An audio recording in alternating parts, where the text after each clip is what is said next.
Hi everyone, biomolecules पढ़ रहे थे हम लोग और इसमें लास्ट क्लास में एंजाइम्स को डील किए थे। तो इस तरह से प्रोटीन्स और एंजाइम्स का पोर्शन समाप्त हुआ और एंजाइम्स में भी हम लोग देखे थे कि वे जो बायो कैटलिस्ट का काम कर रहे थे, केमिकली कंपोजिशन के आधार पर वे भी एक प्रकार के प्रोटीन्स ही हो रहे थे एंजाइम्स। तो प्रोटीन्स को काफ़ी डिटेल में पढ़ने के बाद एंजाइम्स को भी हम लोग साथ साथ डिस्कस कर चुके थे। नेक्स्ट चैप्टर बोलो इस यूनिट का है हार्मोन्स। कार्बोहाइड्रेट्स पढ़े हम लोग, प्रोटीन्स पढ़े, एंजाइम्स पढ़े। अब नेक्स्ट जो है इसमें वह है हार्मोन्स। क्या होते हैं हार्मोन्स? बड़ा कॉमन सा चीज़ है। ओवरऑल हार्मोन्स भी बायोमॉलिक्यूल्स ही हुए जो एक लिविंग बॉडी में होता है। यह जो हार्मोन वर्ड है या बेसिकली एक ग्रीक वर्ड है, ग्रीक वर्ड जिसका मतलब होता है टू एक्साइट, उत्तेजित करना। किसी भी मामले में उत्तेजित करना, एक्साइट करना, हार्मोन। डिटेल में यदि समझना चाहें हम लोग तो बोल रहा है कि hormones are the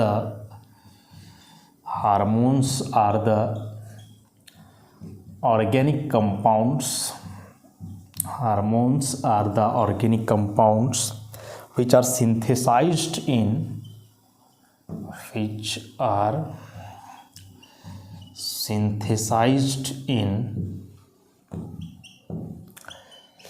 a small amount in the endocrine glands, जिसको हम लोग डक्टलेस ग्लैंड्स भी बोलते हैं, and secreted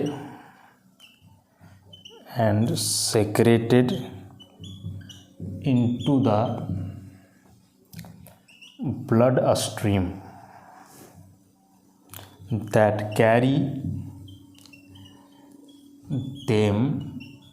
that carry them to various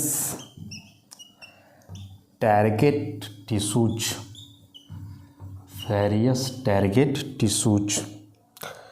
of the body where they control metabolic activities.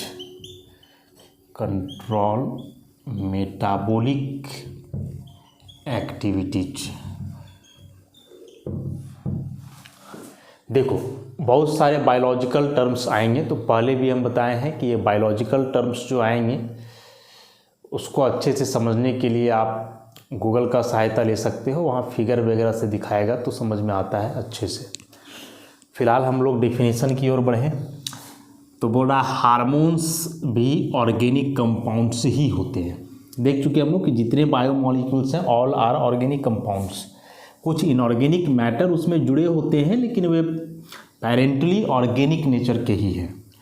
तो हार्मोन्स ऑर्गेनिक कंपाउंड्स हैं जो बॉडी के अंदर जो एंडोक्रिन ग्लैंड्स होता है, जिसको अब ये क्या होता है इसको आप गूगल में देखोगे अच्छे से वहाँ शो करेगा। तो हार्मोन्स वैसे ऑर्गेनिक कंपाउंड्स हैं जो एक बॉडी में एंडोक्रिन ग्लैंड्स में बनता है, सिंथेसाइज होता है और वहाँ से वह निकलता है, सेक्रेट होता है, निकल करके ब्लड स्ट्रीम में जाता है, मतलब ब्लड में मिलता है। और वही ब्लड जब पूरे बॉडी में फ्लो करता है तो पूरे बॉडी में यह हार्मोन जाता है और उस टिश्यू को टारगेट करता है जहाँ इसका काम है। चूँकि अलग अलग प्रकार के हार्मोन्स होते हैं, वे अलग अलग ऑर्गन्स को कंट्रोल करते हैं।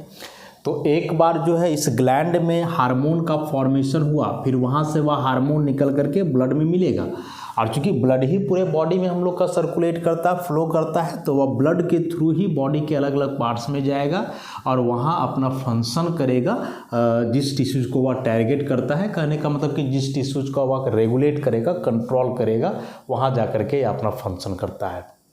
तो हार्मोन्स ऑर्गेनिक कंपाउंड्स हुए जो बॉडी के अंदर बनता है ग्लैंड्स में, वहाँ से निकल करके या ब्लड में मिलता है और ब्लड के थ्रू पूरे बॉडी में फैलता है और जिस टिश्यूज़ को उसको कंट्रोल करना है वहाँ जा कर के फिर अपना फंक्शन जो है करता है। टारगेट टिश्यूज़ मतलब जहाँ वह काम करेगा, क्योंकि अलग अलग हार्मोन्स है, सबका काम अलग अलग है, जो आगे हम लोग देखेंगे, है ना।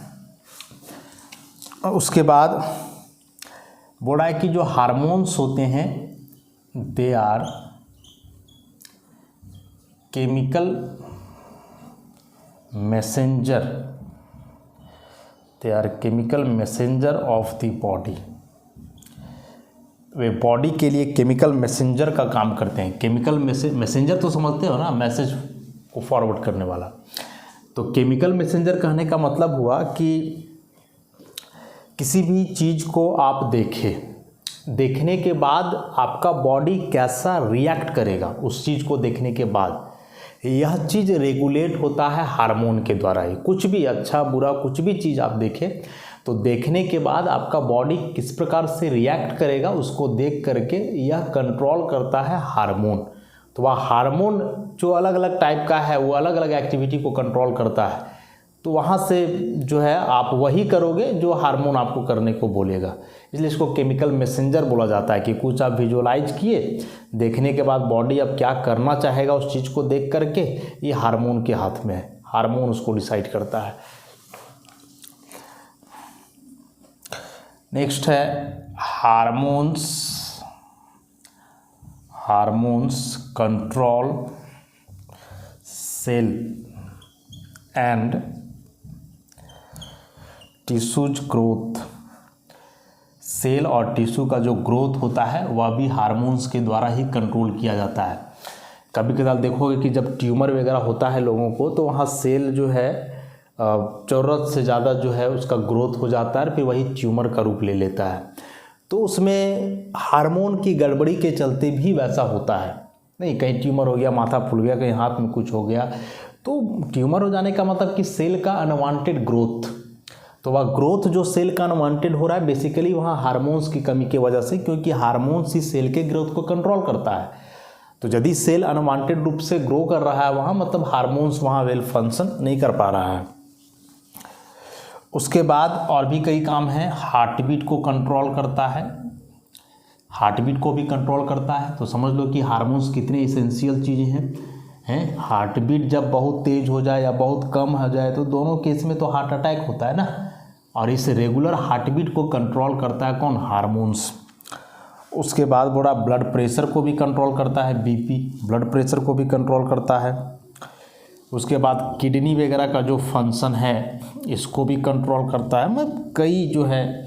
और सबसे इम्पॉर्टेंट रिप्रोडक्टिव सिस्टम को भी कंट्रोल करता है, रिप्रोडक्टिव सिस्टम को भी जो है यह कंट्रोल करता है। तो ऐसे बॉडी के अंदर हार्मोन्स के कई काम हैं। And all hormones are organic compounds. तो सोच लो ऑर्गेनिक कंपाउंड्स कितने इसेंशियल है, शुरू से तो हम लोग वही पढ़ते आ रहे हैं। कार्बोहाइड्रेट्स भी ऑर्गेनिक कंपाउंड्स ही थे, प्रोटीन्स भी वही थे, एंजाइम्स भी बेसिकली वही थे। अब हार्मोन्स पढ़ रहे हैं तो hormones are also organic compounds which play a lot of function in your living body, such as they control the cell and tissues growth, they maintain heartbeat, blood pressure, kidney function and the most important they control the reproductive system। आगे देखेंगे हम लोग कि कौन सा enzyme का क्या function है। तो ये एंजाइम्स के कुछ बेसिक से प्रॉपर्टी हुए।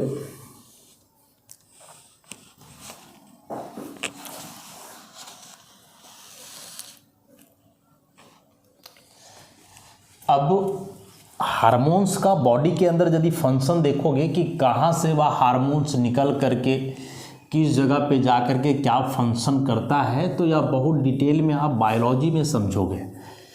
यहाँ हम लोग बस हार्मोन होता क्या है केमिकली इस बात को समझेंगे। बायोलॉजिकली वह फंक्शन कैसे करता है यह तो आप बायोलॉजी में पढ़ोगे, इसलिए बहुत सारी बातें ना भी समझ में आए तो बायोलॉजिकल टर्म्स के चलते ऐसा हो सकता है, ध्यान रखोगे इस बात को।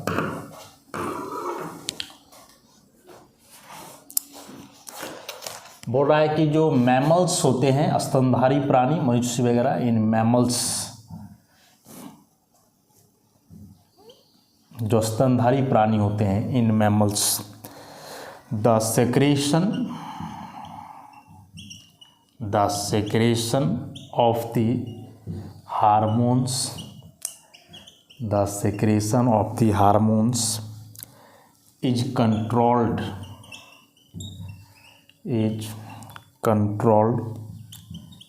by anterior lobe of the pituitary gland located at the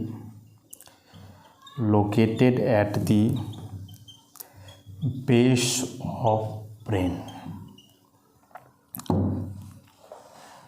उसके बाद दीज हार्मोन्स, ये जो हार्मोन्स बनते हैं वहाँ, वे फिर कैरी किए जाते हैं और कैरी टू अदर ग्लैंड्स।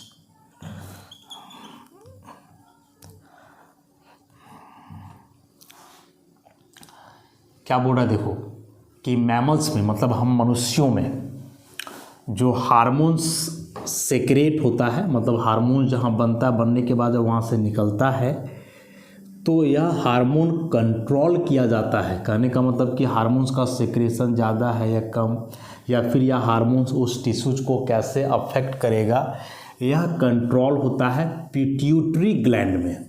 और यह पिट्यूटरी ग्लैंड कहाँ होता है, तो हम लोग का ब्रेन के बेस में होता है, ब्रेन का लोअर हिस्से में होता है। तो वही ना बताया कि कुछ भी चीज़ को आप देखें, देखने के बाद आपका बॉडी कैसे रिएक्ट करेगा, इसी चीज़ को हार्मोन कंट्रोल करता है। तो अब किस चीज़ को अब कैसे रिएक्ट करेगा, ये तो कहीं ना कहीं ब्रेन से भी रिलेटेड है ना। तो वही बोल रहा है कि यह जो पिट्यूटरी ग्लैंड है, जहाँ उस हार्मोन्स का कंट्रोल करने का काम होता है, तो कि हम लोग के ब्रेन के पास होता है। अब ब्रेन के पास उस हार्मोन को कंट्रोल किया जाएगा कि कितना हार्मोन रिलीज हो, किस आधार पर रिलीज हो, और उसके बाद फिर वहाँ से उसी हार्मोन को दूसरे ग्लैंड्स में ले जाया जाता है, जैसे सेक्स ग्लैंड है जहाँ से रिप्रोडक्टिव सिस्टम का काम होता है। तो बताए ना कि किसी भी चीज़ को देखने के बाद जो आपका रिएक्शन होगा वह माइंड पे डिपेंड करेगा। बहुत ज़्यादा यदि आप सोच रहे हो उस चीज़ के बारे में तो ज़्यादा हार्मोन रिलीज होता है वहाँ से, और जब ज़्यादा हार्मोन रिलीज होगा वहाँ से, तो इसका मतलब हुआ कि वह हार्मोन उस टिश्यूज को ज़्यादा अफेक्ट करेगा। तो इस सब चीज़ का कंट्रोलेशन जो है हम लोग के ब्रेन में ही है।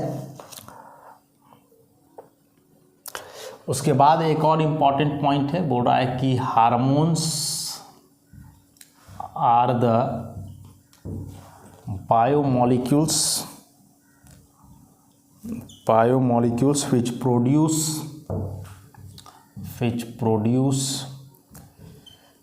their physiological activity at a site other than that of their origin। जैसे मान लो कि बॉडी का या कोई पार्ट है, यहाँ से हार्मोन रिलीज हो रहा है।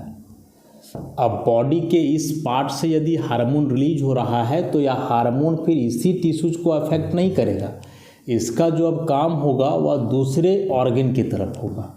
तो जहाँ से हार्मोन रिलीज होता है वहीं वह अपना एक्टिविटी नहीं दिखाता है, उसके अलावे दूसरे साइट्स जो हैं वहाँ जाकर के यह हार्मोन अपना बेसिक सा फंक्शन करता है। तो समझ गए कि जहाँ से हार्मोन निकला वहीं वह एक्टिविटी नहीं करेगा, कोई दूसरा साइट होगा उस सेल व बॉडी में, वहाँ जाकर के जो है वह एक बेसिक सा फंक्शन करता है।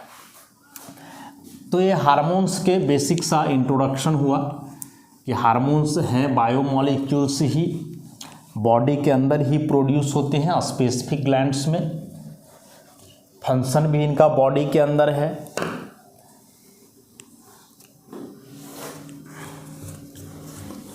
अब क्लासिफिकेशन की बात करें, कितने प्रकार के हार्मोन्स होते हैं उसको देख लेते हैं एक बार हम लोग।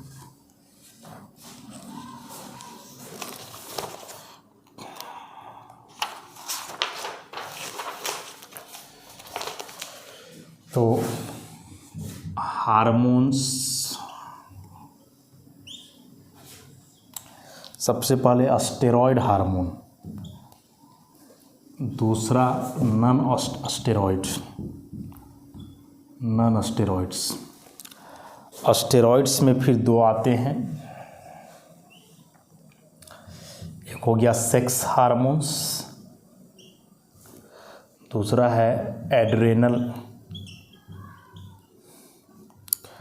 Cortical hormones.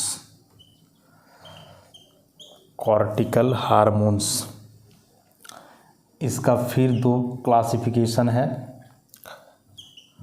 ग्लूकोकॉर्टिकॉइड्स, ग्लूकोकॉर्टिकॉइड्स नाम है ये सभी हार्मोन्स के।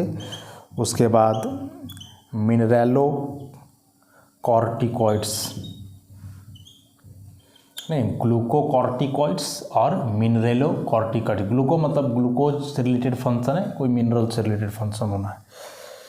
सेक्स हार्मोन्स में फिर दो हो जाएंगे, एक male sex hormones, male sex hormones जिसमें टेस्टोस्टेरोन और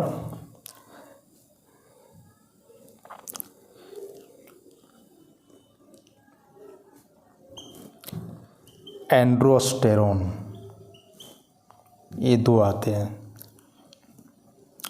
उसके बाद फिर इसी में हम लोग फीमेल सेक्स हार्मोन की बात करें, फीमेल सेक्स हार्मोन तो ये भी दो प्रकार के हैं, एस्ट्रोजेंस और जेस्ट्रोजेंस, एस्ट्रोजेंस और जेस्ट्रोजेंस। तो ये स्टेरॉइड्स की कैटेगरी में आए। स्टेरॉइड्स बेसिकली एक ऑर्गेनिक कंपाउंड है, बेसिक सा यूनिट जो होता है स्टेरॉइड का उसको हम बनाते हैं, समझ में आएगा। बेसिक सा जो यूनिट होता है एक स्टेरॉइड में कुछ इस प्रकार से होता है।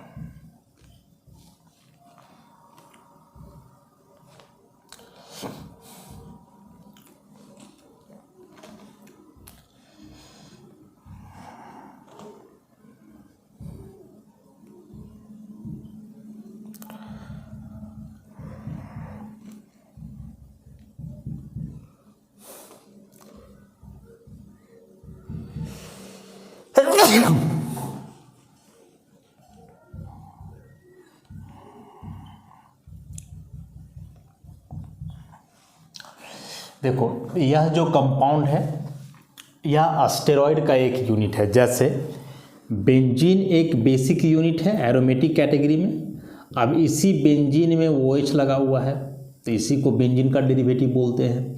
इसी में CHO लग गया तो वो भी बेंजीन का डेरिवेटिव हुआ। तो उसी प्रकार से यह स्टेरॉइड का एक बेसिक यूनिट है। ये सब लाइन स्टीरियो केमिस्ट्री को दिखा रहे हैं कि मिथाइल या H का अरेंजमेंट किस प्रकार से होएगा। तो स्टेरॉइड कहने का मतलब कि यह यूनिट रहेगा ही रहेगा। अभी इसी में कहीं कुछ अलग अलग ग्रुप्स जुड़े रहेंगे तो उस आधार पे फिर ही अलग अलग कैटेगरी का हो जाएगा। तो स्टेरॉइड्स में जो इतने हार्मोन्स बताए गए सब हार्मोन में यह यूनिट होगा, इसके अलावे अलग अलग ग्रुप उसमें रहेगा तो उस आधार पे वो अलग अलग उसका टाइप हो जाएगा और फिर अलग अलग उसके फंक्शन हो जाएंगे, है ना। तो स्टेरॉइड मतलब वह यूनिट इसमें रहेगा। उसके बाद नॉन स्टेरॉइड में भी अलग अलग प्रकार के हार्मोन्स हैं जिसमें यह यूनिट नहीं होता है, जिसके आगे कोई दूसरे ऑर्गेनिक यूनिट का कंपोजिशन होता है उसमें। तो नॉन स्टेरॉइड की कैटेगरी में आता है जैसे पेप्टाइड हार्मोन्स। पेप्टाइड्स के बारे में हम लोग प्रोटीन में देखें तो पेप्टाइड हार्मोन्स हो सकते हैं, एमीन हार्मोन्स हो सकते हैं। ये डायरेक्ट देखो नाम ही है, पेप्टाइड मतलब अमाइड होगा, एमीन मतलब एमीन ही रहेगा। और एक मिसलेनियस हार्मोन्स हो सकते हैं। तो इतने प्रकार के हार्मोन्स जो होते हैं। स्टेरॉइड्स में ऐसे हुए sex hormone, adrenal cortical hormones. Sex hormones में फिर मेल और फीमेल, मेल में टेस्टोस्टेरोन हो गया और एंड्रोस्टेरोन और फीमेल में एस्ट्रोजन और जेस्ट्रोजन। उसके बाद एड्रेनल कॉर्टिकल हार्मोन्स में दो, ग्लूकोकॉर्टिकॉइड था और एक मिनरेलोकॉर्टिकॉइड। उसके बाद नॉन स्टेरॉइड में पेप्टाइड हार्मोन्स मतलब जिसमें पेप्टाइड होगा, एमीन हार्मोन, जिसमें एमीन का कंपोजिशन होगा, और मिसलेनियस मतलब इसमें बहुत सारे फंक्शनल ग्रुप उसमें रहेंगे। अब इसमें से भी अलग अलग टाइप है, और अलग अलग टाइप में सबका क्या क्या फंक्शन है, अब हम लोग उसको समझते हैं, सारे एंजाइम्स के फंक्शन को एक एक करके डील करेंगे सबको।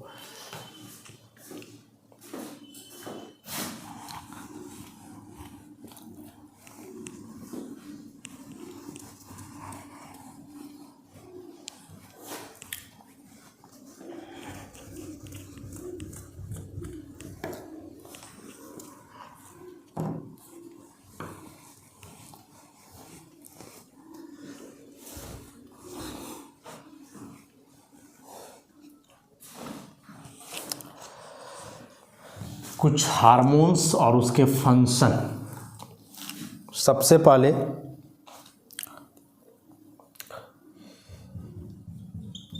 कॉर्टिसोन, या इसी को हम लोग दूसरे नाम अल्डोस्टेरोन से जानते हैं। क्या फंक्शन है इसका बॉडी में, तो controls minerals balance in the body and metabolism of fat, carbohydrates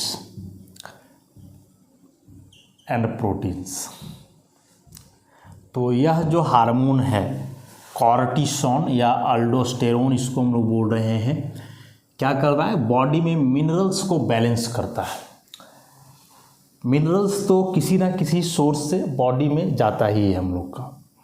अब वह मिनरल किस अमाउंट में होना चाहिए बॉडी के अंदर एक प्रॉपर फंक्शन के लिए, इसी को कंट्रोल करता है। मान के चलो तुम ज़रूरत से ज़्यादा मिनरल्स ले चुके हो, तो बाकी मिनरल्स को फिर वहाँ से डिसइंटीग्रेट या हटाने का काम जो है यही हार्मोन का होता है। जितना ज़रूरत है उस ऑर्गेन को एक वेल फंक्शनिंग के लिए उतना ही मिनरल्स को स्टोर करके या रखता है, बाकी को वहाँ से या जो है डिस्चार्ज करेगा। उसके बाद बोल रहा है कि जो फैट, कार्बोहाइड्रेट या प्रोटीन्स वगैरह हम लोग लेते हैं, तो इस सब का जो पाचन है, मेटाबॉलिज्म, इसको भी कहीं ना कहीं कंट्रोल करता है यही हार्मोन। कितना देर में वह भोजन पचेगा, क्या होगा नहीं होगा, ये सब। उसके बाद फिर testosterone regulates the male sex organs. Male का जो सेक्स ऑर्गन है पेनिस, उसको रेगुलेट करता है या टेस्टोस्टेरोन। यदि बहुत ज़्यादा टेस्टोस्टेरोन रिलीज हो रहा है तो उस केस में काफ़ी एक्साइट होगा एक मेल का सेक्स ऑर्गन, पेनिस काफ़ी एक्साइट रहेगा वहाँ फंक्शनिंग के लिए। तो यह टेस्टोस्टेरोन जो है रेगुलेट करता है एक मेल सेक्स ऑर्गन को। बताएं, ज़्यादा रिलीज हो रहा है तो ज़्यादा एक्टिव रहेगा आपका सेक्स ऑर्गन, कम रिलीज हो रहा है तो कम एक्टिव रहेगा। उसके बाद प्रोजेस्टेरोन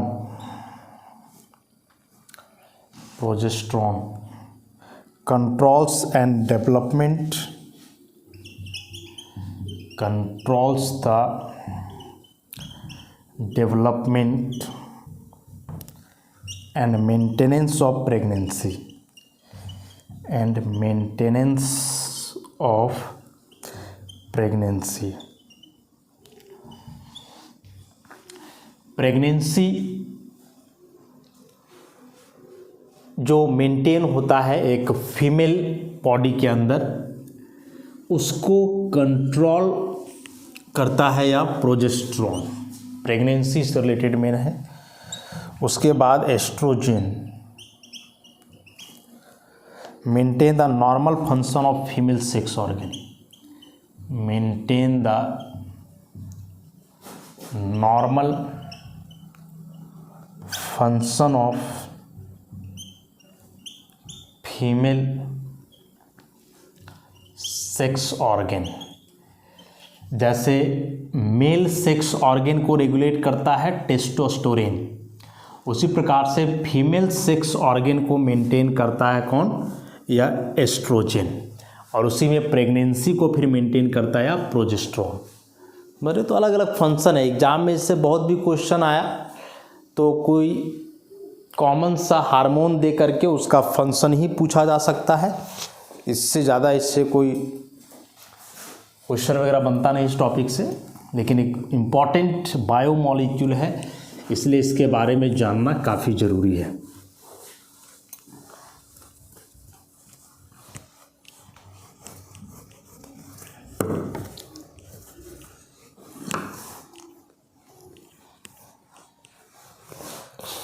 नेक्स्ट, थायरॉक्सिन। यह भी एक इम्पॉर्टेंट हार्मोन है जिसका क्या काम है, regulates the metabolism of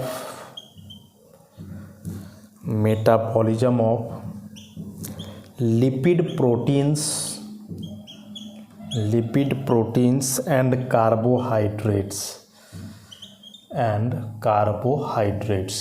body के अंदर जो फैट वाले प्रोटीन्स हैं और कार्बोहाइड्रेट्स, उसके मेटाबॉलिज्म को रेगुलेट करता है यह थायरॉक्सिन। होता है ना कि किसी के पेट में बहुत ज़्यादा प्रोटीन या कार्बोहाइड्रेट का चीज़ बच जाता है, किसी में नहीं, तो वह डिपेंड करता है उसके अंदर जो हार्मोन रिलीज हो रहा है थायरॉक्सिन उस पर। यदि यह थायरॉक्सिन एक अच्छे अमाउंट में रिलीज हो रहा है तो यह अच्छे से सबको मेटाबोलाइज कर पाएगा, और नहीं तो फिर दिक्कत होता है वैसे लोगों को। उसके बाद नेक्स्ट हार्मोन जो इसमें है वह है इपिनेफ्रिन, जिसी को हम लोग एड्रेनालिन भी बोलते हैं। क्या काम है, तो this one controls BP, blood pressure को कंट्रोल करता है, इंक्रीजेज पल्स रेट, धड़कन को बढ़ाएगा, पल्स रेट इंक्रीज करेगा,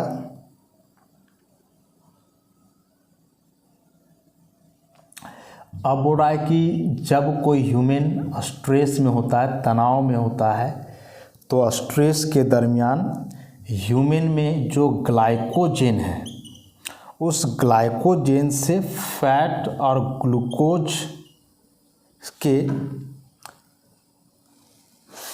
रिलीज को, या इसमें जो फैटी एसिड्स प्रेजेंट हैं, कार्बोक्सिलिक एसिड्स, उसके रिलीज को जो है या मेंटेन करता है। क्या बोले, जब कोई ह्यूमन काफ़ी तनाव में होता है, स्ट्रेस में होता है, टेंशन में होता है, तो उस दरमियान ह्यूमन बॉडी में जो ग्लाइकोजेन है, उस ग्लाइकोजेन से फैट और ग्लूकोज को अलग करता है, और इसमें जो फैटी एसिड्स है उसको फिर सेक्रेट करता है, रिलीज करता है। उसके बाद अगला है इंसुलिन। इसके बारे में हम लोग देख चुके हैं डिटेल में। प्रोटीन में इंसुलिन क्या काम है इसका, तो maintains glucose level in blood and glucose metabolism. बताए कि ब्लड में जब ग्लूकोज लेवल काफ़ी हाई हो जाता है तब जा कर के लोग डायबिटिक के पेशेंट बनते हैं, तो वह ग्लूकोज लेवल को ही मेंटेन करता है इंसुलिन। यदि इंसुलिन अच्छे अमाउंट में रिलीज नहीं हो रहा है आपके बॉडी में, इस हार्मोन की कमी है आपके बॉडी में, तो फिर ब्लड में ग्लूकोज लेवल गड़बड़ाएगा, और यदि गड़बड़ाने से ग्लूकोज लेवल काफ़ी हाई हुआ तो फिर आप वहाँ से डायबिटीज़ के जो है पेशेंट बन जाओगे। ऐसे ही एक दो और इम्पॉर्टेंट हार्मोन्स हैं, जैसे oxytocin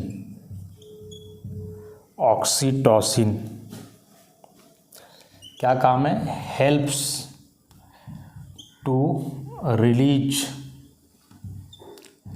milk from mammary glands, also helps to contract uterus after childbirth। काफ़ी इम्पॉर्टेंट हार्मोन है ऑक्सीटोसिन। सबसे पहले बोल रहा है कि फीमेल में, हम मनुष्यों में जो फीमेल होती हैं उनसे जो मिल्क रिलीज होता है एक स्पेसिफिक ग्लैंड से, तो उस मिल्क के रिलीज में काफ़ी मदद करता है या ऑक्सीटोसिन। किसी महिला को होता है कि बहुत ज़्यादा दूध नहीं होता, बच्चे को परेशानी होती है, इसका मतलब उसमें इस ऑक्सीटोसिन हार्मोन की कमी है, इसलिए जो है मिल्क अच्छे से रिलीज नहीं हो पाता। और जिसके बॉडी से या उस मेमरी ग्लैंड से आसानी से मिल्क रिलीज हो रहा है, इसका मतलब कि उसके बॉडी में इस हार्मोन का लेवल ठीक है। उसके बाद जब चाइल्ड बर्थ होता है, महिलाएं बच्चे को जन्म देती हैं या कोई भी फीमेल हो, तो उस दरमियान उसका यूटरस तो फैल जाएगा। जब बच्चा वहाँ से निकलेगा तो फिर उस यूटरस को सिकुड़ाने का, कॉन्ट्रैक्ट करने का भी जो है काम करता है या ऑक्सीटोसिन। तो यहाँ भी वही है कि ऑक्सीटोसिन यदि अच्छे लेवल में है तो फिर उस यूटरस का कॉन्ट्रैक्शन एक अच्छे वे में हो पाता है और फिर आगे वैसा कोई दिक्कत नहीं होता है। और यदि इसका कमी हो जाए तो फिर कॉन्ट्रैक्शन भी उस यूटरस का काफ़ी मुश्किल हो जाता है। तो ऐसे कई इम्पॉर्टेंट्स जो है रोल हुए। तो इस तरह से हार्मोन्स क्या है, कितने प्रकार के हैं और इनके बेसिक फंक्शन क्या है, इस चीज़ को हम लोग देख लिए। नोट्स में है, एक बार पढ़ोगे। एग्जामिनेशन में बहुत ज़्यादा क्वेश्चन इससे नहीं आता है, खास करके केमिस्ट्री में। बायोलॉजी के लिए काफ़ी इंपॉर्टेंट है, लेकिन हाँ, चूँकि बायोमोलिक्यूल्स की कैटेगरी में है, बॉडी के अंदर है, एक लिविंग सेल को रेगुलेट करता है, तो इसके बारे में जानना काफ़ी ज़रूरी था। तो हार्मोन्स यहीं समाप्त हुआ। फिर नेक्स्ट लेक्चर से हम लोग विटामिन्स को पढ़ेंगे। तो आज के लिए इतना ही, धन्यवाद।